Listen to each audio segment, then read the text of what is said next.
이번 영상에서는 이벤트 트랜스포머에 대해 알아보겠습니다. 스트림은 그림에서 보는 것처럼 또 다른 스트림으로 변환될 수 있습니다. 예를 들어 모든 데이터에 2를 곱한다든지 짝수는 버린다든지 하는 식으로 기존 스트림을 새로운 스트림으로 변환시킬 수 있습니다. 블락에서 이벤트를 처리할 때 이벤트를 어떻게 처리할 것이냐는 어플리케이션 성격에 따라 다양한 형태가 있을 수 있습니다. 예를 들어 먼저 접수된 이벤트가 반드시 먼저 처리가 되어야 하는 경우가 있을 수 있습니다. 이런 경우는 한 이벤트의 처리가 길어지면 후속 이벤트가 모두 대기를 해야 하지만 어플리케이션 특성상 반드시 이렇게 처리를 해야 할 수도 있습니다. 이런 처리 방식을 시퀀셜이라고 합니다. 블락 7.2 이전의 디폴트 처리 방식이었습니다. 반면 이벤트의 처리가 반드시 순서대로 이루어질 필요가 없을 수도 있습니다.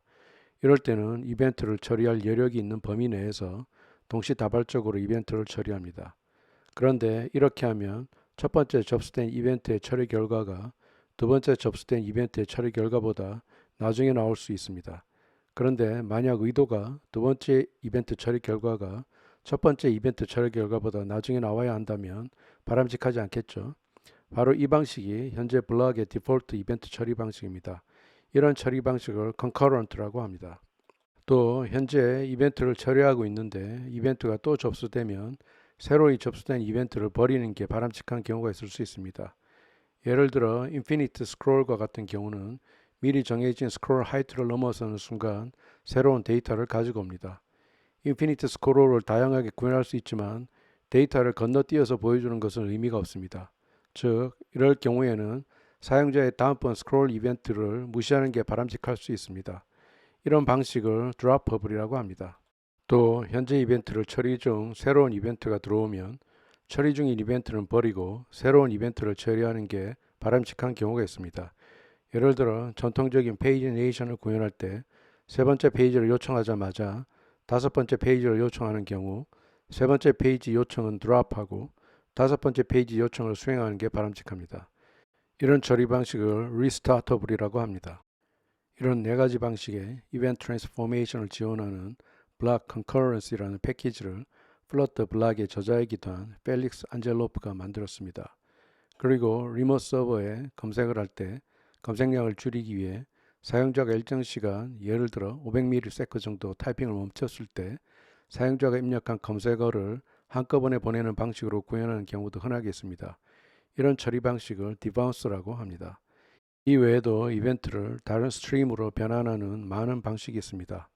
이런 식으로 인커밍 이벤트를 처리하는 걸 이벤트 트랜스포메이션이라고 하고 처리하는 함수를 이벤트 트랜스포머라고 합니다. 그리고 블락에서는 이벤트별로 이벤트 트랜스포머를 지정할 수도 있고 앱에서 사용되는 모든 블락에 대해 이벤트 트랜스포머를 지정할 수도 있습니다. 모든 블락에 대해 이벤트 트랜스포머를 지정하는 건 모든 이벤트 트랜스포머별로 해당 이벤트 트랜스포머를 지정한 것과 같습니다. 그리고 블락 오버라이드의 경우에서와 같이 존별로 이벤트 트랜스포머를 지정할 수도 있습니다. 특정 이벤트에 대해 이벤트 트랜스포머를 지정하기 위해서는 커스텀 이벤트 트랜스포머를 제공해야 합니다. 이벤트 트랜스포머는 이벤트 스트림과 해당 이벤트의 이벤트 핸들러인 이벤트 매퍼를 받아 새로운 이벤트 스트림을 리턴합니다. 실제 이벤트 트랜스포머가 앱의 동작에 어떤 영향을 미치는지 간단한 앱을 통해 살펴보겠습니다. 이벤트 트랜스포머라는 앱을 만들었습니다. 패키지로는 이퀘이터블과 플러터 블락 그리고 블락 컨커런시를 인스톨했습니다. 그리고 다른 앱에서와 마찬가지로 analysisoptions.yaml 파일에 include line을 커맨드 처리해서 개발 과정에서는 디폴트 린팅 룰을 적용하지 않겠습니다. 앱을 잠깐 보겠습니다. 앱은 화면 한가운데 현재 카운터 값을 표시하고 있고 두 개의 플로팅 액션 버튼이 있어 플러스 버튼을 누르면 일씩 증가하고 마이너스 버튼을 누르면 일씩 감소를 합니다. 앱 자체는 많이 보신 앱이기 때문에 필요한 모든 기능은 만든 상태에서 시작합니다. 이번 시간에는 이벤트 트랜스포메이션이 어떠한 영향을 미치는지 위주로 보도록 하겠습니다. 우선 main.dot부터 간단하게 살펴보겠습니다. 이미 만들어 놓은 카운터 블락을 블락 프로바이더를 이용해 유저 트리에 인젝트를 했습니다. 타이틀은 이벤트 트랜스포머로 수정을 했고 디버그 배너는 표시되지 않도록 했습니다. 스캐폴드의 바디에는 센터 위젯을 줬는데 child는 font size 52.0의 텍스트 위젯입니다. 텍스트 위젯은 context watch를 통해 액세스한 counter block 인스턴스에 state.counter 값을 표시합니다. 첫 번째 floating action 버튼에서는 context read를 통해 counter block 인스턴스에 add 메소드를 호출하는데 argument로는 increment count 이벤트에 인스턴스를 줍니다. 두 번째 floating action 버튼에서는 context read를 통해 counter block 인스턴스에 add 메소드를 호출하는데 argument로는 decrement count 이벤트에 인스턴스를 줍니다. 그리고 block 폴더 아래 counter block을 만들었습니다. counter state.dot부터 보겠습니다. counter state는 보시는 것과 같이 앞에서 여러 번 만들었던 counter state와 동일합니다. 다음은 counter event.dot 보겠습니다. increment counter event와 decrement counter event를 만들었습니다. 다음으로는 counter block.dot 보겠습니다. initial state는 counter state.initial factory constructor로 교체했습니다. increment counter event의 event handler로 underscore handle increment counter event를 만들었습니다. decrement counter event의 event handler로는 underscore handle decrement counter event를 만들었습니다. underscore handle increment counter event 함수는 async 함수로 호출되면 4초간 대기 후 1을 증가시킵니다. underscore handle decrement counter event 함수는 async 함수로 호출되면 2초간 대기 후 1을 감소시킵니다.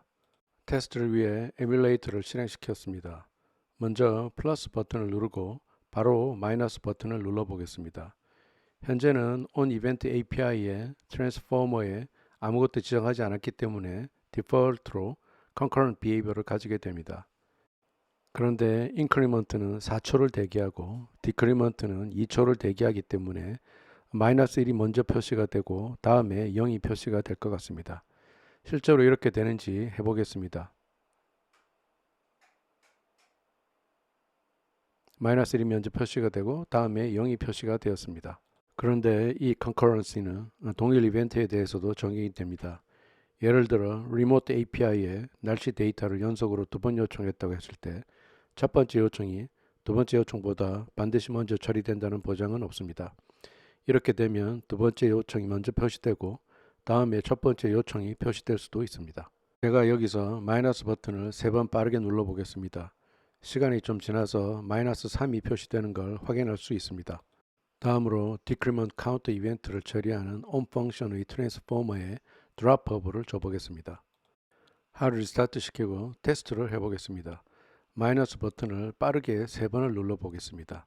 이번에는 마이너스 1이 표시가 되었습니다. 즉 처음 이벤트를 처리하고 있는 동안 들어온 후속 이벤트는 다 버렸습니다. 다시 하드 리스타트 시키고 마이너스 1을 약 0.5초 간격으로 계속해서 눌러 보겠습니다. 마이너스 1, 마이너스 2가 순차적으로 표시가 되었습니다. 이제 드롭업을 리스타터블로 바꿔보겠습니다. 하드 리스타트 시키고 실행을 시켜보겠습니다. 마이너스 버튼을 계속해서 눌러보겠습니다. 제가 계속해서 누르는 동안에는 0이라는 숫자가 변하지를 않는 걸 확인했습니다. 즉 새로운 이벤트가 들어오면 기존 이벤트를 계속해서 캔슬하니까 이런 상황이 벌어졌습니다. 다음으로 sequential transformer를 적용해 보겠습니다. on increment count event API 및 on decrement count event API 모두의 트랜스포머에 sequential을 주겠습니다. 하드 리스타트 시키고 테스트를 해보겠습니다. 어떤 결과를 예상하시나요? 먼저 플러스 버튼을 누르고 바로 마이너스 버튼을 눌러 보겠습니다. 마이너스 1이 먼저 표시가 되고 다음에 0이 표시가 되었습니다. 디폴트 비헤이비어인 concurrent와 차이가 없는 것 같습니다. 왜 이럴까요? 각 이벤트는 자기 자신의 이벤트 버킷을 가집니다. 그렇기 때문에 트랜스포머에 시퀀셜을 주면 각 이벤트들은 자신의 버킷 내에서는 시퀀셜하게 프로세스가 되는데 여러 이벤트 버킷들은 concurrent하게 실행이 될 수 있습니다. 버전 7.2 이전에 비헤이비어를 구현하기 위해서는 블록 내 모든 이벤트를 캐치할 수 있는 싱글 버킷을 만들어야 합니다. on increment count event API와 on decrement count event API를 커맨드 처리하고 increment count event와 decrement count event를 모두 처리할 수 있는 catch all event handler를 만듭니다. increment count event와 decrement count event 모두는 count event의 subclass이므로 onCountEvent API를 만듭니다. 이벤트의 타입을 체크해서 increment count event면 underscore handle increment count event를 호출하고 이벤트 타입이 decrement counter event면 underscore handle decrement counter event를 호출합니다. hard 리스타트 시키고 테스트를 해보겠습니다. 플러스 버튼을 먼저 누르고 바로 마이너스 버튼을 눌러보겠습니다. 먼저 1이 표시되고 다음에 0이 표시됩니다. 우리가 원했던 방식대로 시퀀셜하게 실행이 됩니다. 이상으로 이벤트 트랜스포머에 대해 알아봤습니다.